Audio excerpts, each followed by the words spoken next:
What's going on, guys? Welcome back to Pure EVil MMA. It's been a long time. Matter of fact, I checked today.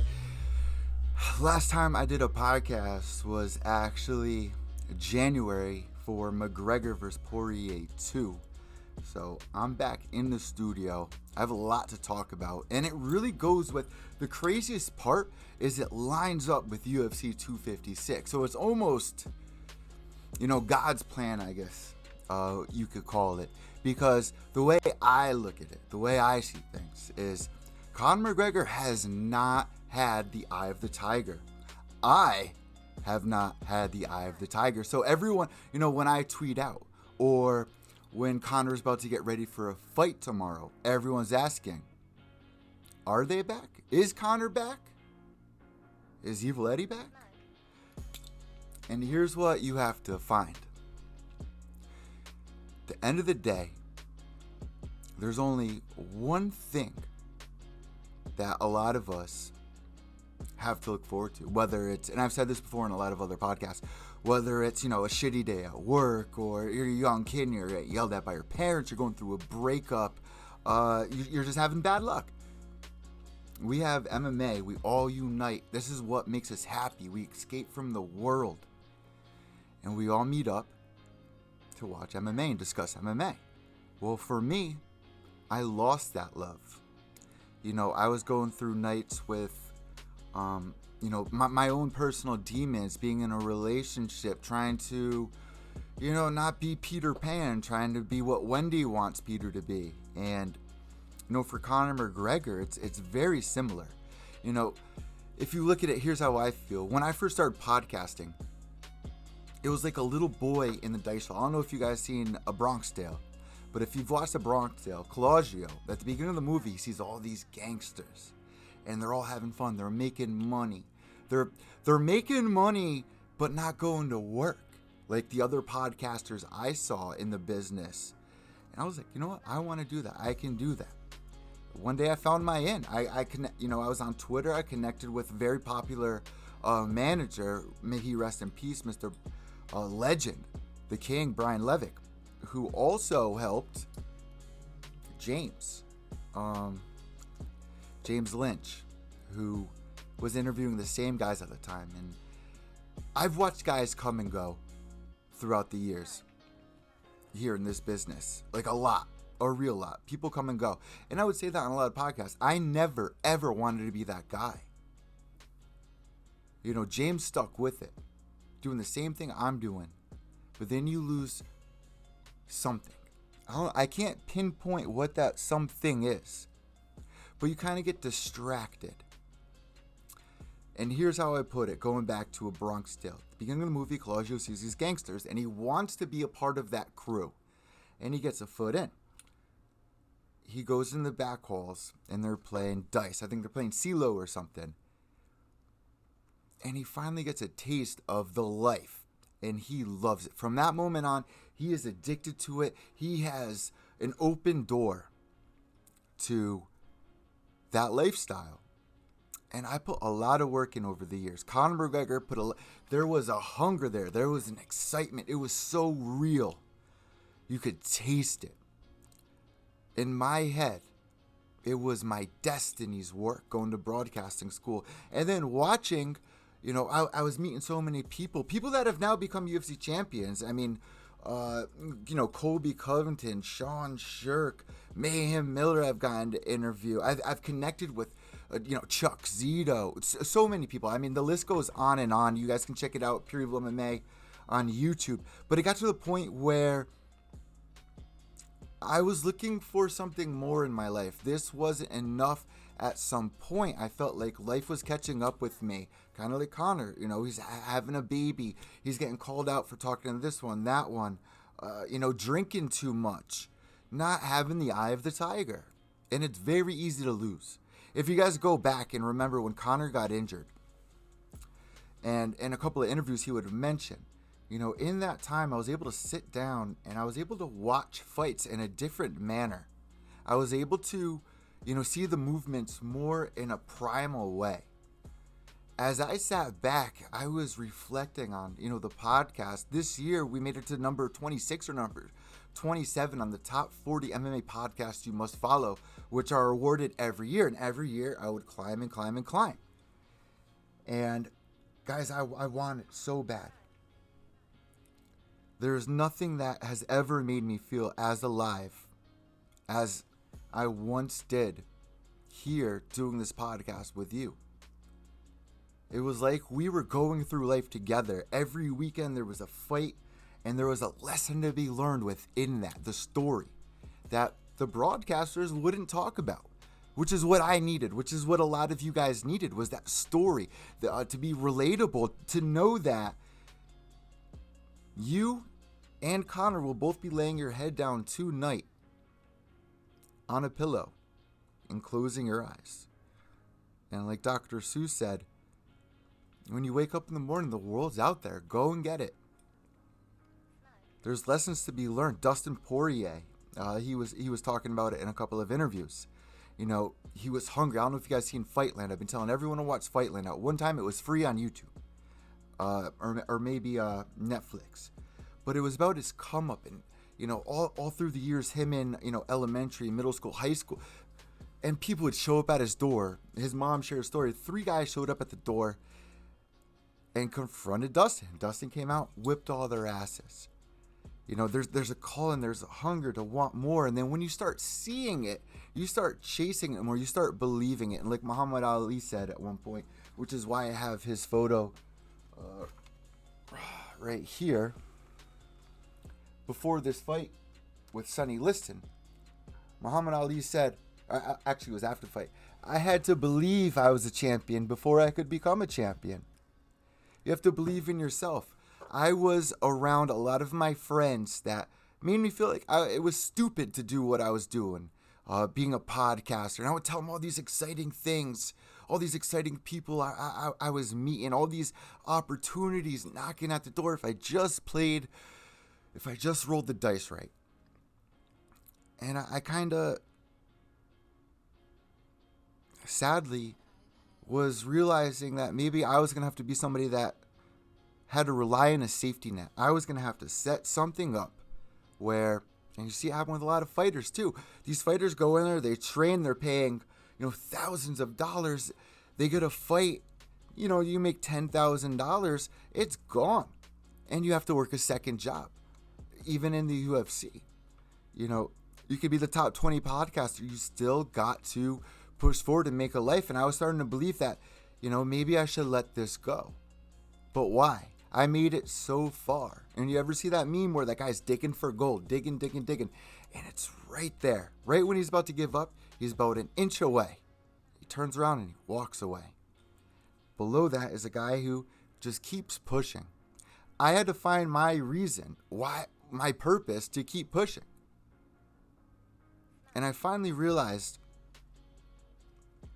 I can't change who I am for somebody else. I can try to better myself. But where my interests lie with, you know, loving MMA, I don't care what you think about what I do. This is what makes me excited.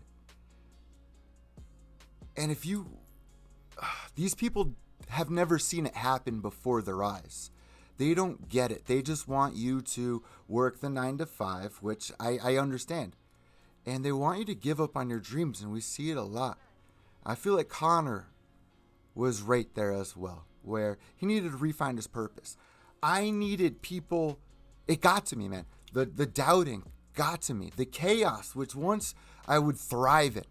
You know, Teddy Atlas was talking about this fight, and he was like, Conor McGregor thrives in a storm, in the chaos where the waves are throwing him around. He thrives. That's where you see the Viking Conor McGregor.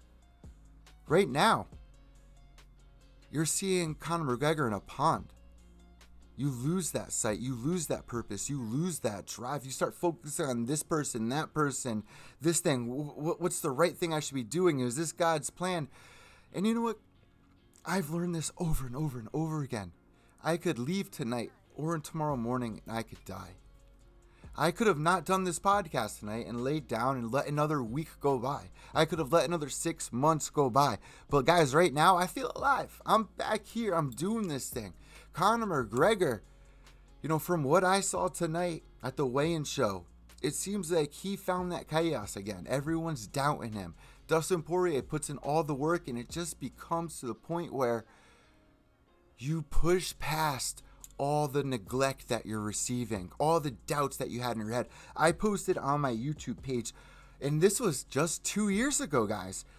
Dustin Poirier, after his fight with Khabib, I interviewed his strength and conditioning coach, Derek Scott. Was that his name? Wow, I can't even remember his name right now, which is unfortunate. But after that fight with Khabib, Dustin said some real shit.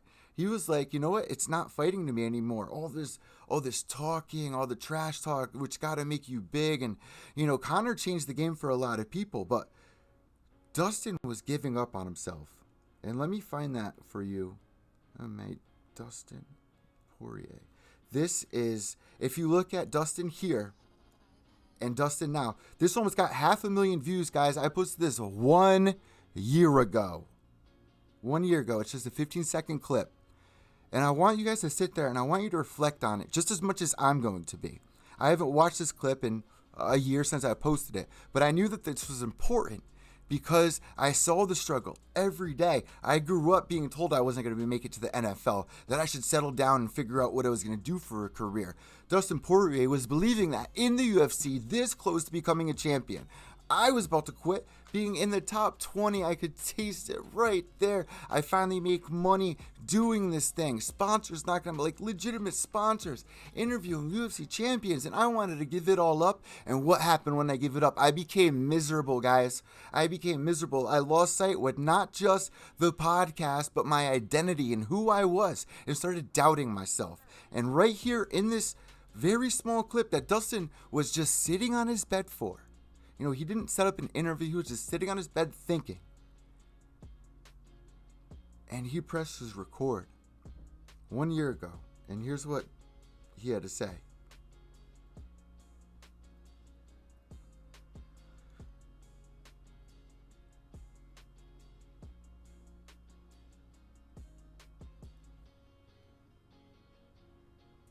If it will play, how about that? If it will actually play.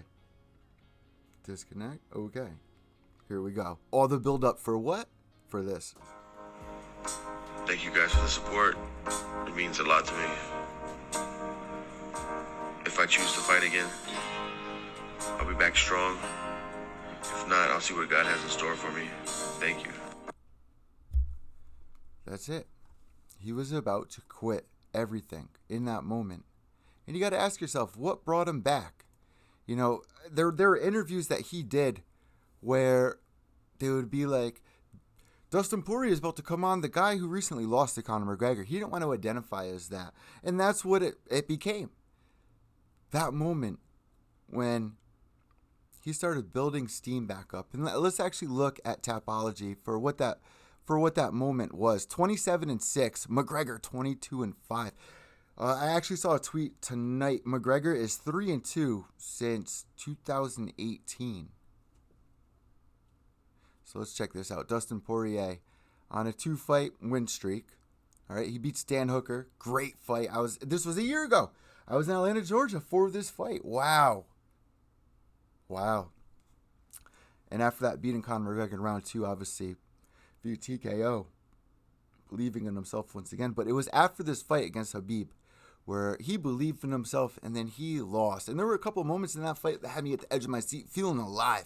Those are the best moments, guys. And I wish somebody out there, I would pay somebody, if you know somebody, I would pay somebody to go through my YouTube channel and find all those moments that we've had over the last 5-6 years. Watching, you know, Cody No Love come up, watching Conor McGregor come up, even Max Griffin, who's fighting tomorrow night. Like, guys I've had on the show coming up before they were in the UFC. Chris Montino, I saw this kid 2 years ago fighting for CES or Caged. I think it was CES out at the Twin Rivers Casino. Let's actually check it out. He's fighting Sugar Shane O'Malley. Sugar Shane O'Malley also going through a similar battle. People doubting him. Let's see here. All right, CES 2000. Which one was it? Right here, Andre Ewell versus Dennis Piva, 2018. And I remember that Dennis was preparing for the main event against Andre, who flew in. You know, Dennis was the local guy, and he was building up at one of the best camps you could train at. Let me show you.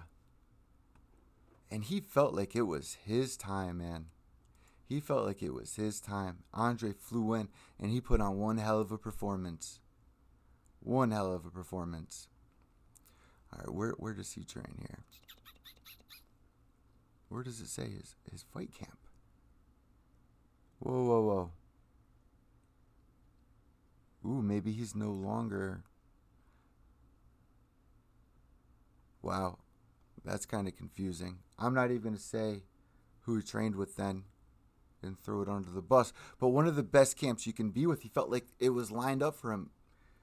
Andre Ewell comes in. He beats him. Submission, Darce choke, round 3 of 5. I interviewed both these guys after. Andre Ewell had the excitement that I saw, and I was like, man, next time you're on this podcast, I'm going to guarantee you right now, you're going to be in the UFC. A couple weeks later, he gets that call. Andre Ewell was going to the UFC. His dreams were being made. We called it.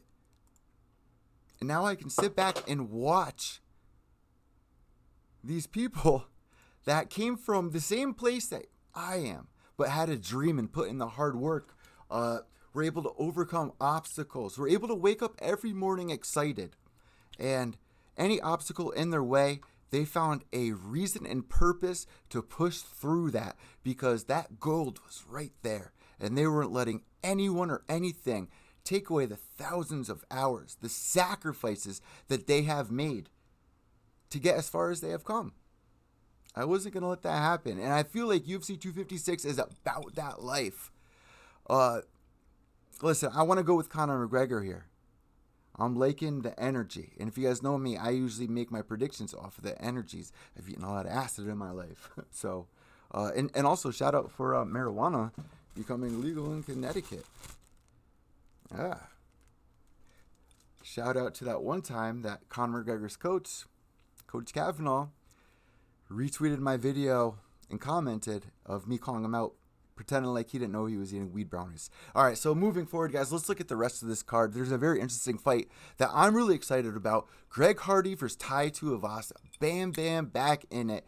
And I think this is a perfect fight. Greg Hardy facing a lot of adversity, overcoming a lot. And it's somebody that I would never want to get behind and support because of his history with beating women. Can you forgive that? Can you be forgiven for something like that? In my mind, no, you can't. But I can place money on this fight for him or against him. And in this case, I'm really rooting for Greg Hardy. It might be a little bias here. Let me come out and be honest with you. A couple years ago, Tai Tuivasa was going live. You know, I did the podcast with James McSweeney, who Tai Tuivasa got a victory over before coming signed to the UFC. And I don't know for sure, but I believe Dana White even met up with James and was like, do you think this kid's ready? And obviously James would have given him the yes because we saw him sign his John Hancock. And went in there and made a big splash with the shoey. Everyone's talking about the shoey. And then he gets to the top where he struggles a little bit. And everyone starts losing interest in Tai Tuivasa. During that time, he went live, and I tried interviewing him and asking him, you know, how would James do in BKFC? And Tai Tuivasa was such a jerk, man, making fun of my lip ring and just having a big old laugh with his boys. Meanwhile, here I am as a you know, a journalist, not a cookie cutter journalist. I'm quite the character, which I understand, but I have never in my life seen a professional act in that manner where it was like, you had no respect. I saw it right through it, man. He didn't give a shit about anyone or anything, about, you know, sitting in the seat that he was in, having the interest, having the fans tune into his live. And he got to the point where he was just trolling people. And after a while, man, it gets old and you start losing fights. And we saw it happen with Conor. getting drunk before fights and just not being all there. Tai Tuivasa, I feel, fell into that same category. And here, this is a great matchup for Bam Bam and Greg Hardy. Greg Hardy challenging himself, trying to go in there against top contenders. You got to do that. You got to see what's beyond where you are to, kind of adjust to that. If you stay at one level and just get used to that level and master that level, you're going to get comfortable. And then when you get in there and someone's up here, you're like, whoa, you can't do that at this level, I guess I should say. Greg Hardy coming in off a loss against Marcin Tavera. Before that, man, he was killing it.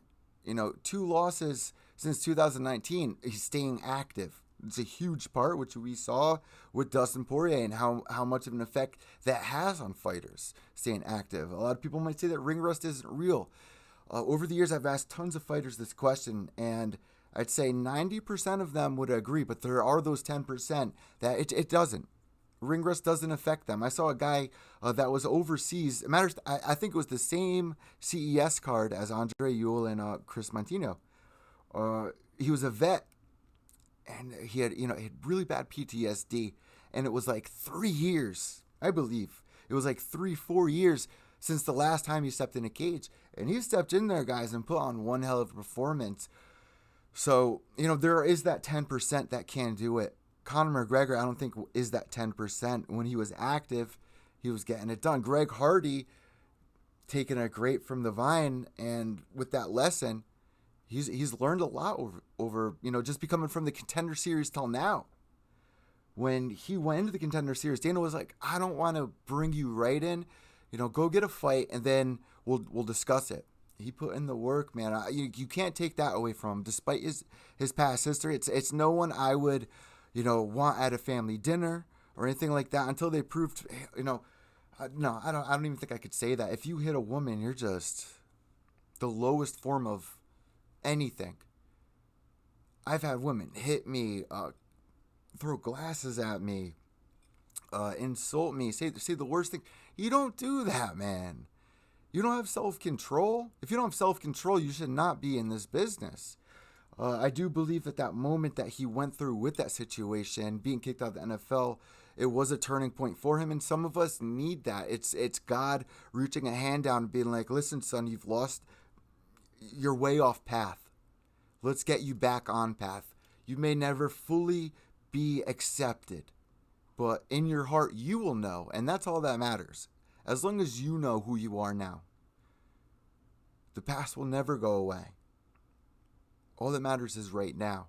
And I like that Greg Hardy. I like and I don't like that Greg Hardy chose MMA to do that. It's a very violent sport. The NFL is too. Whether you agree with me or disagree with me is on you. But it's kind of hard to praise somebody through violence for growing away from violence. Is that how I should put it here? Let me know what you guys think about this on my Twitter. I'm going to be active again. Evil_Echo. That's EVIL_ECCO. Also at Pure EVil MMA_. Let me throw this out here as well, too, guys. In the last 6 months that I haven't been here, my website got purchased by somebody, and he even emailed me, reached out to me, letting me know what was going on, and asked me if I still had interest and this and that hurt. It was like, wow, after all the years and all the hard work and everything I put into this, somebody can just come in, and that's what happens. That's what happens. Ask Jose Aldo. Go ask any former champion, man. As soon as you fade away, someone else, there's always somebody else next in line. Which is the quote, if you guys are long fans of this podcast, that was the quote I used for a very long time, which is what kept me going. Somebody's next in line for what you want to do, that position that you want. Why can't it be you? Why can't it be you? You got to keep that consistency. Man, that was the happiest moment of my life, and I'm sure a lot of fighters would agree with this. It's a mindset that's very hard to hold on to. But when you master it, when you get a lick of that motivation, that purpose that you're creating yourself, not somebody giving to you or handing to you, or you're getting the satisfaction from somebody else that you're putting yourself around, but you yourself personally creating, being proud of yourself for once. That's something I believe Dustin had to push past. You know, a lot of the fans were booing him. That can have a huge effect. We see it on social media every single day how much power these trolls truly have. Conor McGregor, perfect example of being a troll and getting into people's head. We see the effect it has. It's not just mental, it's very physical. And for a lot of us out here that feed into it, it could put you in a slumber, man. And I was in a 6-month slumber. And don't get me wrong, there were moments I was sitting here on the couch trying to motivate myself, and I just couldn't. I couldn't get myself up to do it. I need that motivation again. And I think it's perfect that the last podcast I did was Dustin versus Conor 2. And I'm feeling the energy that Conor has here. I'm feeling like Dustin has finally got a grip on life and what it means to be where he's at. And Conor has got that chaos that he thrives in. And I think it's going to be a great freaking fight. I'm going for Conor on that one. But also Tai Tuivasa, Greg Hardy. Let me know what you guys think about that. Here's another thing we got to discuss as we move forward. Irene Aldana versus Yana Kunzakaya. I believe it was Irene Aldana that missed weight, or maybe it was Yana. But here's the thing. They allow 7 pounds overweight. What have we seen over the years, guys, when this happens? A fighter taking advantage. They give up 30% of their purse, but they get the W. They have a huge advantage, and 75% of the time, they get that W. And that has a better impact. To be on the main card and to miss weight, I feel like there should be no excuses. If you are, and this is what's holding me back as well from being, signed to a big label. You need to show up correct. You need to show up correct. If you say you're going to do something and people are relying on you, you need to show up correct. You're only hurting yourself. You're blemishing your career. How do you think Dana White, how do I think any company is going to look at me if I say I'm going live at 7 and I don't go live till 10? If I have an upcoming fight and I miss weight by 7 pounds, but I still get the support, is that fair? No, it isn't. If you want to be in the best promotion, if you want the support and the backing of the Kingdom of Oz, you better be understanding what a horse of a different color means. And it doesn't mean showing up late or overweight. It means consistency, constant changing, facing adversity, and still being able to be a chameleon and blend in. And when it becomes a circle, don't stay a square. You're still allowed in there. You got to figure it out. Don't make a gif out of that, please. Hey. All right. Also on this card, Sugar Shane O'Malley versus Chris Montino, which I just brought up. Sugar Shane O'Malley. This is a kid that I'm very interested in. If you guys aren't diehard MMA fans, diehard UFC, and you don't know who Sugar Shane O'Malley is, man, go back and watch some of his fights. He is a very promising fighter. If you like the spin shit, remember that. If you like the spinning shit, you're gonna love this kid, and he does it at such a high level. This is somebody that loves smoking weed as well. Look at his hair. He's like, the way I tell people or promote Sugar Shane is like, he's the SoundCloud rapper of the UFC. He really is. Between his podcast and, there's a lot of people out there that like to tune in and troll him or this and that. This is a kid that's going through some real shit, that's facing adversity. It's so much harder to get back into the UFC than it is to get into the UFC. Look at Paige Van Zandt versus Rachel Ostovich right now, fighting for BKFC.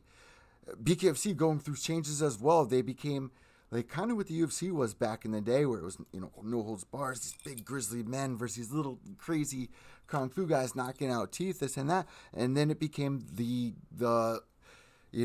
teen magazine, where now we got the main event, which is Paige Van Zandt, Rachel Ostovich. I don't know if it's the main event or not. I don't think it is. I have no idea.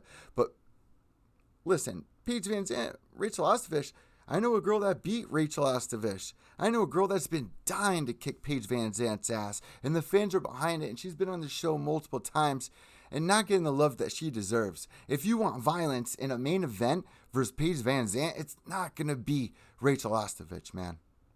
Rachel's better on the ground.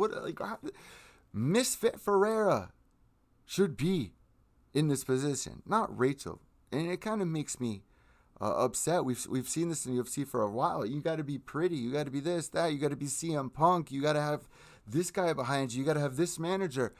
I hate that shit. Sugar Shane O'Malley going through some adversity right now. Just from what he's done himself, saying his last win or his last loss shouldn't be considered a loss. That he came into that fight with like a sprained ankle or something, which everyone jumped on his back for. It's an interesting story. Sugar Shane, I'm rooting for you, bro. Chris, I'm rooting for you as well. This is a great matchup.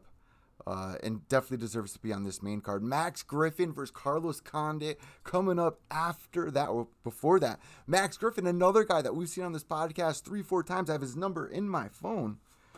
Where's my phone? Like, guys, my phone's all the way over there. Going up against a legend, Carlos Condit. Who remembers the WEC days, Carlos Condit? Another guy with a story, getting to a moment in the late chapters of his book where, maybe I should open up a coffee shop. That excites me more. And Carlos Condit is a legend, win or lose. And Max Griffin putting in the work at the welterweight division to get to this point. Shout out to my boy Max, man. He's been through it. Who else on this card? Oh, for that, I really want Max to win. It's going to be a great fight. I think Max should come out on top based off of Carlos Condit's past performance. And you know what? If Carlos loses this fight, it might be the time that he hangs it up, which I would hate to see, but I won't lie. I am surprised that Carlos is still here doing this thing. Let's actually take a look at his record really quick. For those of you guys listening to the podcast on Spotify, iTunes, Stitcher, wherever, go check out the YouTube channel. We're at 3,000 subscribers right now, which, wow, 3-fight win streak. Hey, did anyone see? Whoa, mosquito landing on the microphone. 3-fight win streak. 2020 against Court McGee. Another great story right there. 2021 against Matt Brown, UFC and ABC 1. Wow. And then Underground 23 beating Jake Ellenberger via heel hook. It's a great win. But this fight right here, Max Griffin, man. Coming up through the podcast. Another one that I got to get behind. Ryan Hall coming up on that season, Ultimate Fighter Season 22. What did Uriah Faber call him? The Magician or something like that. Man, I got behind him. A kid that came up with Tourette's trying to overcome that. And you see it backstage, you know, he's all tweaking out and shit, but is able to get a grip. And there's something about Brazilian Jiu-Jitsu which I have so much respect for. And it has to do with, you know, obviously learning honor, respect, integrity, but also coming in touch with who you are, the earth, your soul, your third eye. The most interesting interview I've ever done in my life was with Robert Emerson, and we talked about conspiracy theories and a hollow earth theory, microdosing on acid and mushrooms, and the emerald tablets, Admiral Byrd. It was the most crazy interview I've ever had. And when I say crazy, the most eye-opening, real interview I've ever done. It sounded like it came off an episode of Ancient Aliens. And anyone that's able to open the third eye, as you guys know, I love LSD. I probably have some LSD around here somewhere, actually. Let's see. Guys.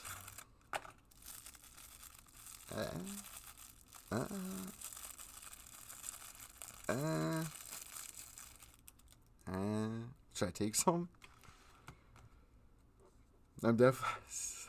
I've had this for a while. I've been waiting to take it. I've been waiting to take this. I think there's like 2 or 3 hits of acid here. I don't know if I should show it on screen.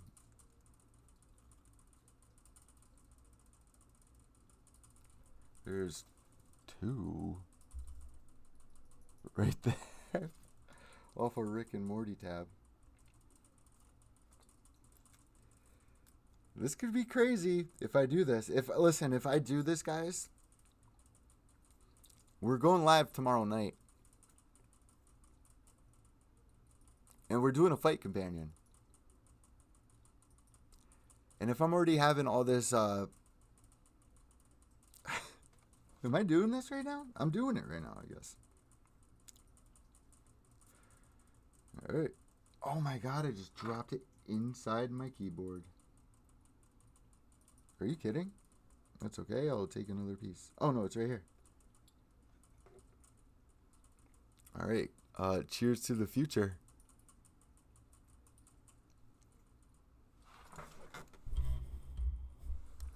Here we go. Tomorrow night, we are doing the podcast, and we are going to be vibing. And you guys better tune in. Hopefully, I'll get a couple of my friends to join me with this. But either way, what I want to experience with this, reading all these biographies I got over here with Derek Jeter, coming up as a child, believing his dreams. I've talked about on a lot of podcasts. You guys know where I'm at with that. Tomorrow night is going to be a night of... It's going to be so real, man. It's going to be so real. And Conor McGregor, just to get in his mind and thinking about what he's going to be going through as he waits tonight, right now, Conor McGregor somewhere right now, mentally preparing for this fight. Tai Tuivasa, Greg Hardy, Max Griffin, Carlos Condit, Nico Price, Ryan Hall, Jessica Evil Eye, Brad Tavares. All these people are out there right now, sitting there, trying to get their minds right, trying to get focused and settled and find themselves within that moment. And the one person that does the best at being able to achieve what somebody would achieve when they do take acid, being able to see the movements and understanding it not just as movements, but as a primal fight. An alligator versus a grizzly bear. Whatever you want to call it. That would be kind of crazy. But that's what tomorrow night's going to be. And you don't need any of this. You just need to listen to what I was saying beforehand. Those are the stories you're not hearing, guys. Those are the stories you are not hearing ESPN tell you. Ariel Helwani tell you. Ariel actually does a really good job, but I feel like there's too many cookie cutter journalists out there that aren't like me. Man, I'm not afraid to be myself. Joe Rogan, not afraid to be himself. There's a lot of people out here that are just cookie cutters with the same questions, the same outlooks, week after week. It gets old after a while. So I hope with my return and a little bit of that, tomorrow night you guys will tune in to the most memorable fight companion I've ever put on. Edge of your seat action that we live for. After a long week of work, getting yelled at by your girlfriend, going through a breakup, just having a bad week, this is the night we all meet up in one spot. On Twitter at evil_echo. That's EVIL_ECCO. I'll also be using hashtag UFC 264. It's crazy to say 264. Las Vegas, Nevada. 13 fights, guys. Main card going down at 10 p.m. So weird, man. Looking back, let's look back at Conor McGregor's career. I remember a summer around this time where we go into the Diaz 2 fight. And the magic that happened. Nate Diaz 2. The Eddie Alvarez fight. Conor McGregor able to capture that. The clearest we've ever seen somebody master the Matrix. Seriously. Say what you will about the trash talk, but for me, Conor McGregor lost sight for a while, which I keep saying throughout this podcast, where it was more about the character Conor McGregor, not the person Conor McGregor. He thought he was invincible. messing up a relationship with the one girl that stood by his side, having children. One woman came out saying that she had Conor's baby too. Conor hitting an old man in the bar. It's not about the trash talk anymore, guys. It's about the growth of who the fighter is and the lessons we can take out of it and put them into our own lives. If there's one thing I've ever done on this podcast, it's try to paint that picture for you guys, to excite you. And in those moments, and this is why I love MMA, it's because there's a time clock in that moment of everything that you've been going through coming down to this. And how you're able to perform, how you're able to react, how you tomorrow night, man. I just got the first wave of the excitement. And tomorrow night, I really hope you guys join me here, Pure EVil MMA. On YouTube, iTunes, Stitcher, Spotify. We're going to be going live here on Twitter. I just realized I got rid of Periscope. But make sure you guys go on Twitter. Give me a follow. Subscribe to the podcast. I'm going to be uploading it right after this. On iTunes, Stitcher, Spotify. Wow, it's been so long since I've said that. And cheers to you guys. To the return of the Pure EVil MMA podcast. With sponsors. Shout out to Hero Soap Company.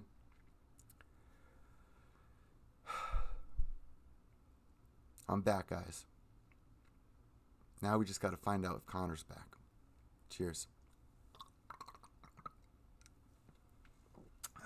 That does it for this episode of Pure EVil MMA. Remember, without evil, there's no purity. White knuckles till the end. Behave yourselves.